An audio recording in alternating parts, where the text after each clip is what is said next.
তুষটা এখানে নিয়ে মেশিনে দিচ্ছে, মেশিন থেকে মোটর ঘুরতেছে, মোটর চেয়ে মেশিন ঘুরতেছে, ওখান থেকে মাল খড়ি বাইরে হয়ে আসতেছে।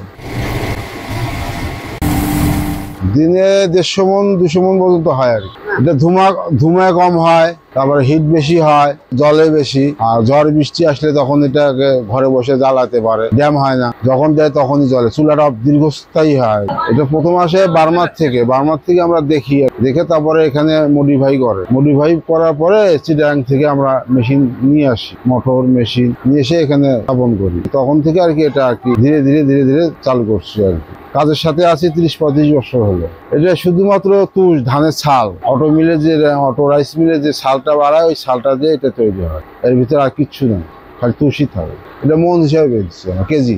দাম এটা তো আপ ডাউন করে, কাঁচামালের উপর নির্ভর করে। বর্তমান 500-550 টাকা কেনা বেচা হচ্ছে, 500 টাকা মন। এর আগে আমাদের 700-750 টাকা পর্যন্ত উঠছিল আর কি। আপ ডাউন করে আমাদের কাঁচামালের উপর। এটা হলো মানে বেচা কেনার উপরে নির্ভর করতেছে। বেচা বিক্রি নাই, সরকার বদল হওয়ার পরে হোটেল, রেস্টুরেন্ট, বিয়া শাদী সব বন্ধ। তার দরুন এটা আমদানি বেশি হওয়ার কারণে বেচা কেনা নাই, ওই হিসাবে আর কি। এটা কমিউনিটি সেন্টারে নেয়, বিয়া শাদী ব্যবহার করে, তারপরে হোটেলে ব্যবহার করে, বাসাও ব্যবহার করে, চার দোকানে। এটা অটো রাইস মিল যেখানে আছে, দিনাজপুর আছে, রংপুর আছে, সৈয়দপুর আছে, সাদুল্লাপুর আছে, বিভিন্ন জায়গার থেকে আনতে হয় আর কি। কথা বলার যখন যে দাম, এটা কেজি সিস্টেম, ওইভাবে আনতে হয়। গাড়ি স্কেল করে লোড দেয়, আবার গাড়ি স্কেল যখন হয় যতখানি হয় ওই হিসাবে টাকা পয়সা দেওয়া। এখানে কাজ করে 15-16 জন, 10 জন মহিলা, 6 জন পুরুষ।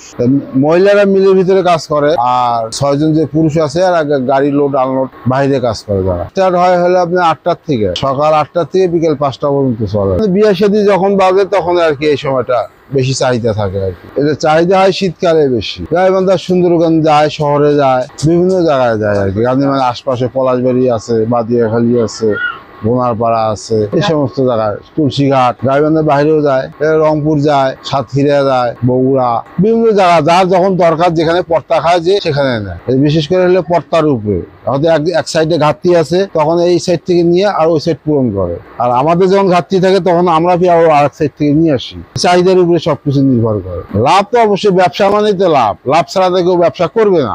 বেশি লাভ স্টকের উপরে নির্ভর করে লাভ। কতদিন মালটা ধরে রাখতে পারবে, যে কত বেনিফিট পাবে। এখন মালটা ধরেন আপনি বানায় রাখতে পারলে, স্টক করলে, আজ থেকে 2 মাস 3 মাস যখন লেনদি হবে তখন অটোমেটিক দাম বাড়বে। দিনে 50-60 হাজার টাকা সেল হয়, মাসে ধরেন 10 থেকে 15 লাখ টাকা। চাহিদার উপর অনেক সময় দেখা যায় 10 টাকা লাভ বেশি হয়, আর অনেক সময় 10 টাকা কম হয়। এই 20-25 এর মধ্যে রান করে আর আমাদের কাছ থেকে দোকানদারেরা নিয়ে যায়, ওরা আর কি বেশি দামে বেচে, 16 টাকা 17 টাকা কেজি।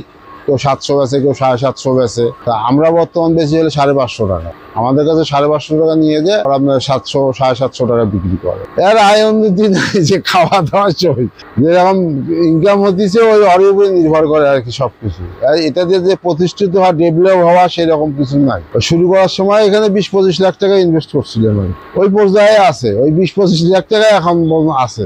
সরকার বদল হওয়ার পর থেকে আমাদের ব্যবসা নাই আর কি। কয়েল খড়ি যে কেনার ইচ্ছুক, সে সরাসরি মিলে যোগাযোগ করলে কেজিতে 1-1.5 টাকা কম পাবে সব সময়। খুচরা মার্কেট থেকে 1-1.5 টাকা 2 টাকা কম পাবে।